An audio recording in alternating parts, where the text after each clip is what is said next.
In this episode, we're going to keep things simple and perhaps intimate as we look at a little indie film that has only 6 actors and 1 primary location. It's a straightforward film about a couple who kidnaps another couple and gets themselves stranded in a service station while attempting to avoid a predatory mold that absorbs our nutrients and takes over and reforms biological material. How could you survive an attack from a semi-sentient fungus that can take you over slowly from a single prick, or through directly attacking you as an amalgamation of various parts and pieces that used to be your friends? We open at a Sherman service station somewhere out in BFE. The clerk's having a lazy afternoon and settles into his lawn chair for some relaxing, which is hard to do with your back to the wilderness. A noise attracts his attention, but he is no fool. He approaches cautiously, but gets his lower extremities shredded nonetheless. As he suffers, we get little bits of a driving scene where we can almost make out what's happening before the sports suit enters the perimeter of one of those old experimental extraction sites owned by the oil companies. While I'm sure this was marked on the map, they still pull about 20 feet off a nearby service road to post up for what basically equates to camping in their backyard. After giving Seth wood, he and Polly almost immediately get to rolling around in the wild grasses. Meanwhile, Dennis and his girl Lacey find their engine destroyed while on their way to Mexico. Determined to salvage the weekend, Dennis insists that they get out and walk it.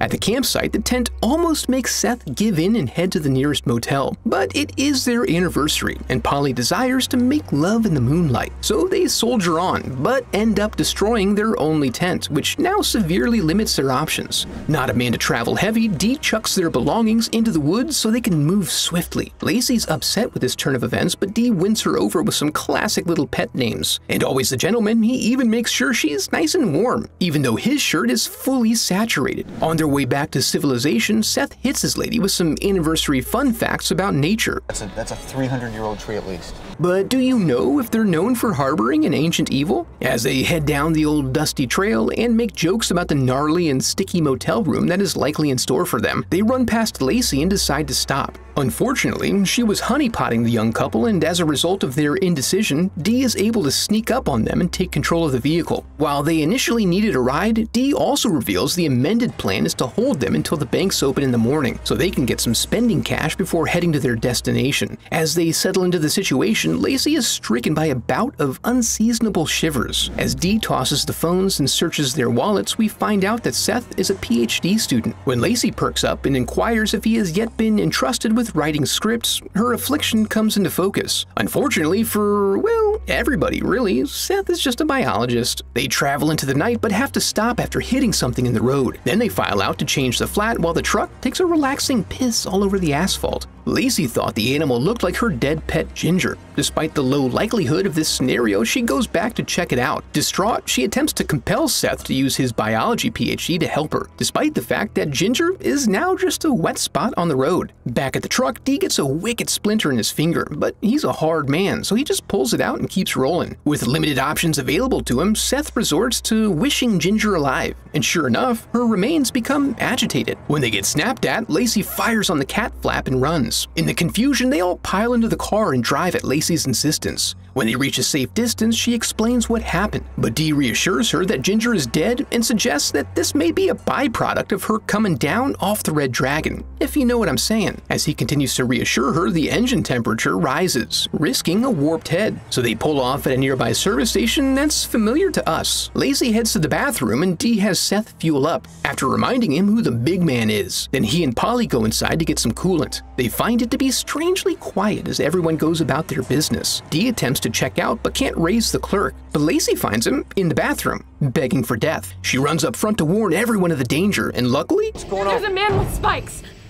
She's an expert communicator. She's vindicated, however, when a man with spikes comes around the corner and menaces them in short, wonky movements. Despite her early adoption of the danger aesthetic, Lacey gets spiked up, while Seth and the others lock themselves inside. Dee takes a moment to mourn for his lost love, but also reminds them that they're still kidnapped. Things settle down after a few minutes, so Dee snaps back into action, stocking up on phone cords, cigarettes, and cash. When he goes to erase some evidence, he notices Lacey moving outside. But with only 15 pixels demonstrating this, he feels the need to venture out and confirm it. As he prepares to do so, he makes Seth and Polly pinky promise that they won't leverage this to their advantage. He proceeds with extreme caution, staying low just in case there's a sniper nearby. The spines tingle upon the approach of fresh meat, and he drags her back to the station, face down of course. When things start happening, Polly locks the door. Cowardly Seth, however, doesn't want to stir the pot, and the end result has them locked back in the store with a new friend in the form of Lacey's disembodied hand. Seth is interested in its biology, but Dee treats it like a giant spider. But Seth's boundless curiosity gets the best of him and he studies it further, watching as it absorbs nutrients from nearby fluids like some sort of mold or fungus. The hand eventually stops, but the rest of Lacey's body is famished, and it's thirsty for their fluids. They attempt to escape out the back door, but don't have a key. Seth goes back up front to search for one, but is coming up empty when Dee suggests they pop the hinges. So Seth comes back with a screwdriver and they begin to remove the door, as Dee recounts all of his now irrelevant hopes and dreams. Unfortunately, a second layer of security confounds their efforts. Curiously, the banging stops, and they hear the creature shuffling around on the roof. It's then discovered that this was caused by the arrival of the local sheriff. They try really hard to convince her to call for backup, but to also be careful and do so from the safety of her vehicle.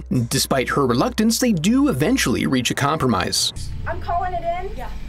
But I'm not going anywhere. Well, that's something, I guess. As she raises HQ on her radio, she gets some splinters dropped on her grill before being descended upon and ripped in half. At this point, even grizzled Dennis chucks his lunch in the corner. Afterward, they all take a moment to fall into an infinitely deep pit of despair. Meanwhile, topside, the creature reconstitutes the officer's torso to configure itself into version 2.0. During the next lull, we're reminded of Dee's dirty little secret as Polly and Seth argue over whether they should make for the cruiser or trust that help is now on the way. Then, a third option. They can create a trail of flammable liquid from the back door to the forest, light it on fire and wait for the firemen to come rescue them with their barrel chests and burly arms. Seth is not on board, but in the absence of viable options, they tell him to take a breather while they get to work. But then they hear the crackle of Sheriff Frankel's radio and see that it's just outside the exterior pay station. Seth immediately fashions a device to try to hook it in. Dee attempts to help him add to it, reminding us of the creeping dread consuming his hand. Seth fiddles a bit, but eventually snags the cord and slowly drags it in just over the edge. But the creature drops in to dispute ownership, since it is comprised of the sheriff's torso. It attempts to get in, but can do little more than bleed all over the floor with its weak, squishy human parts. However, this does present as an enticing snack for several pieces now inside the building. After they repel it, Seth and Polly realize suddenly that there's a conspicuous absence of Dee, but they're distracted from this by another autonomous hand, which they do manage to hold off, because really it shouldn't be that strong to begin with. Dee then pops out from behind the OJ to warn them to avoid splinters and invite them into his sweet cooler clubhouse. Once inside, the hand just sort of forgets about them. As they reconvene, the moment is punctuated by his affliction completely ravaging his arm.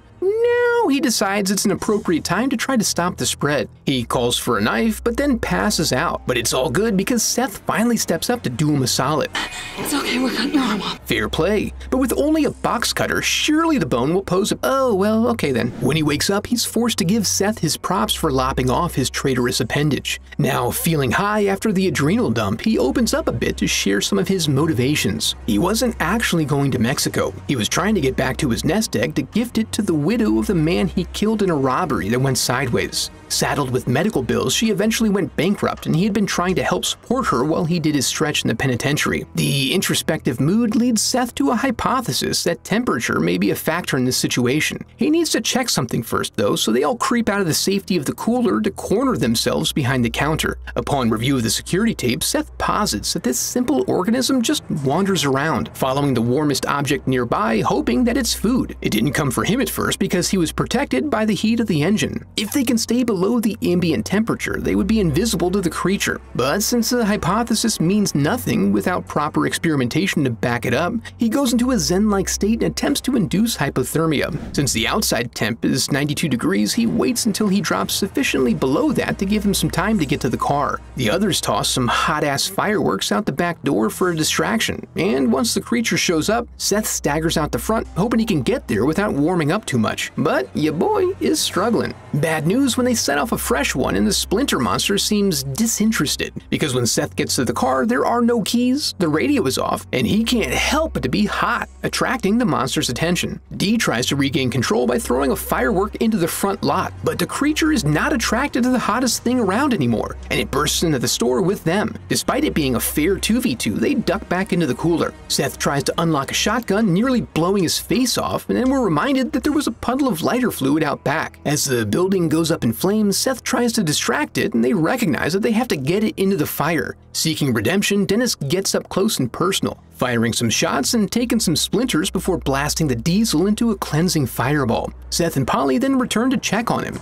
Recognizing that he's done for, he turns over the widow's address and instructions for accessing his cache of cash. Then they walk off as he ensures there's nothing left behind. As Seth and Polly wander toward the horizon, comforted and leaving the danger behind them, we see that the danger is simply awaiting a new host, upon whom it can feed. Much like in the movie itself, Splinter, the movie itself, started small and seems to have built up a loyal following over time. If you think you can handle more, be sure to check out this video next. Now that we're here, I want to congratulate you for making it to the end of the video and affirm that you are a very special person because of it. And if you enjoyed the video, I would love for you to become a part of the channel by subscribing. Thanks for watching.